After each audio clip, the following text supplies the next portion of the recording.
চাঁপাইনবাবগঞ্জের শিবগঞ্জে কাঁটসাট এলাকার 3টি পেট্রোল পাম্পকে 30,000 টাকা জরিমানা করেছে ভ্রাম্যমাণ আদালত। সোমবার এই অভিযান চালানো হয়।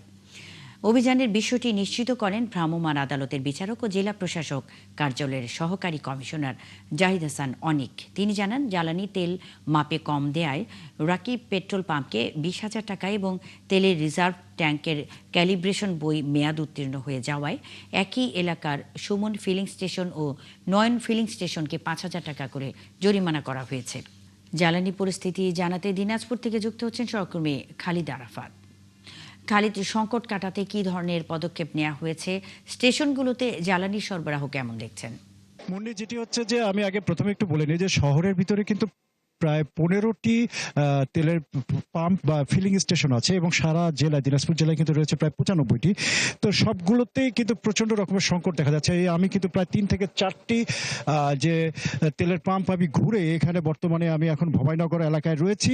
তো সেখানে এসেছি, কিন্তু এখানেও দেখতে পাচ্ছি যে তেলের পাম্পটি কিন্তু বন্ধ, সবগুলো কিন্তু আমরা বন্ধ দেখতে পাচ্ছি। এখানেও খোঁজ নিয়েছি, কেবল দেখছি যে তাদের লোকজন ঘুম থেকে উঠছে। আর ইতিমধ্যে কিন্তু আমরা একটু বলে রাখি যে ডিজেলের চাইতে সবচাইতে বেশি কিন্তু সংকটে হয়রানির শিকার হচ্ছে কিন্তু পেট্রোল অকটেন এবং যেটাই হচ্ছে যে পেট্রোল অকটেনের যারা গ্রাহক, তারা কিন্তু সবচেয়ে বেশি হয়রানির শিকার হচ্ছেন।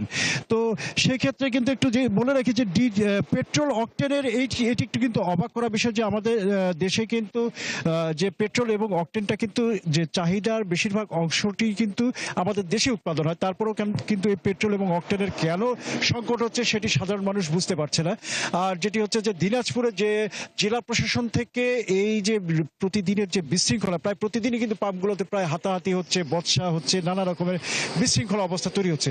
সেটিকে একটি শৃঙ্খলা অবস্থা আনতে কিন্তু জেলা প্রশাসন থেকে বেশ কিছু উদ্যোগ নেওয়া হয়েছে। যেমন যে সকাল 10টা থেকে সন্ধ্যা 6টা পর্যন্ত পেট্রোল অকটেন বিক্রি, এছাড়া কাগজপত্র, বৈধ কাগজপত্র যাদের আছে শুধুমাত্র তাদেরকেই জ্বালানি তেল দেওয়া হবে, এরকম বেশ কিছু প্রায় 10টি পয়েন্ট সম্বলিত একটি নির্দেশনা দেওয়া হয়েছে। কিন্তু আসলে সেগুলো আসলে কোনো ক্ষেত্রে কাজে লাগছে না, কারণ যে পরিমাণ চাপ হচ্ছে তাতে বৈধ কাগজপত্র দেখা সম্ভব হচ্ছে না।